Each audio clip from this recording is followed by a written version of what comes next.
Salut ma chère entrepreneure chrétienne, si tu veux découvrir comment une newsletter peut transformer ton entreprise tout en restant aligné avec ta foi, tu es au bon endroit, reste avec moi. Aujourd'hui, on va parler d'un outil que beaucoup d'entrepreneurs sous-estiment mais qui peut avoir un impact incroyable sur ton business, c'est la newsletter. Alors pourquoi une newsletter? On pourrait penser que c'est juste un autre outil marketing parmi tant d'autres, mais pourtant c'est bien plus que ça. Une newsletter, c'est une façon unique de parler directement à ton audience. Contrairement à un post sur les réseaux sociaux qui peut se perdre dans le flot d'informations avec l'algorithme et tout ça, la newsletter, elle offre un contact privilégié, presque intime, avec ta communauté. C'est une vraie conversation de cœur à cœur où tu peux vraiment toucher et inspirer les gens qui te suivent, même si tu ne travailles pas avec des chrétiens. Et en tant qu'entrepreneur chrétienne, on a vraiment cette responsabilité de faire plus que juste vendre ou partager des infos. Chaque email que tu envoies peut devenir un outil spirituel, un moyen de transmettre des messages d'amour, d'espoir, d'encouragement, et je répète, même si tu ne travailles pas avec des chrétiens. Tu as en fait l'opportunité d'influencer positivement la vie des gens tout en les aidant à grandir dans le domaine de ton expertise.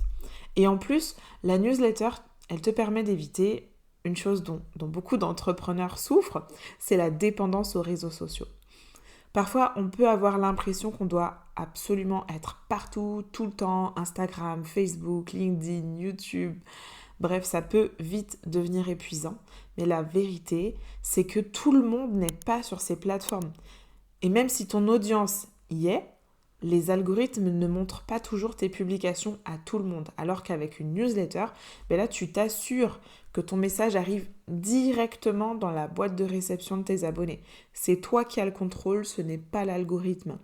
Et puis, ta base email, elle t'appartient. Contrairement à un compte sur les réseaux sociaux qui ne t'appartient pas, qui peut être piraté, qui peut être fermé pour des raisons débiles, des fois par les réseaux sociaux.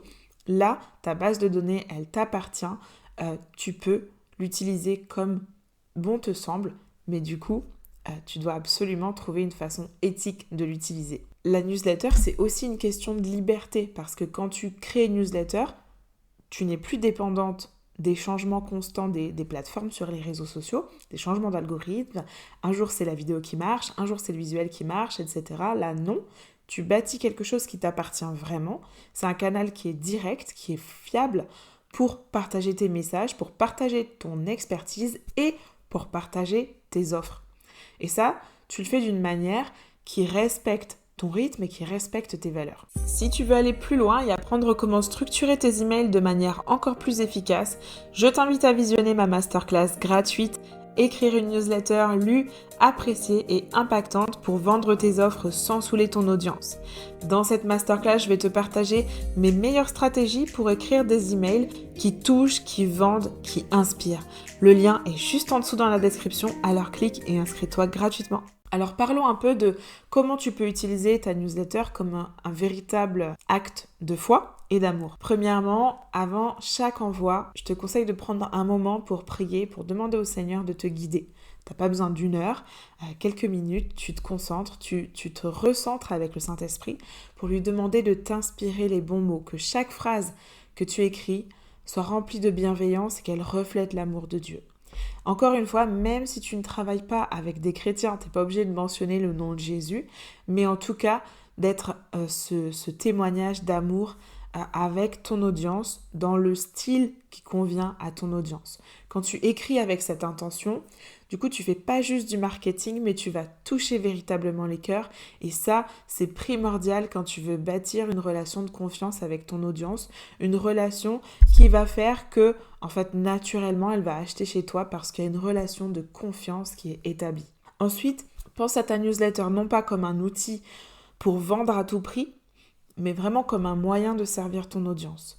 Jésus, lui, il n'était pas sur terre pour nous bassiner à coups de repentez-vous. Il est venu servir les humains et parce qu'il servait, parce qu'il était bon, parce qu'il était amour, on écoutait ce qu'il avait à dire et on avait envie d'accepter son offre et de le suivre. Alors, qu'est-ce que tu peux offrir aujourd'hui à ton audience qui va la bénir? Peut-être que c'est un conseil, peut-être que c'est une prière, peut-être que c'est un témoignage personnel. En tout cas, quelque chose qui va vraiment toucher cette audience et l'aider.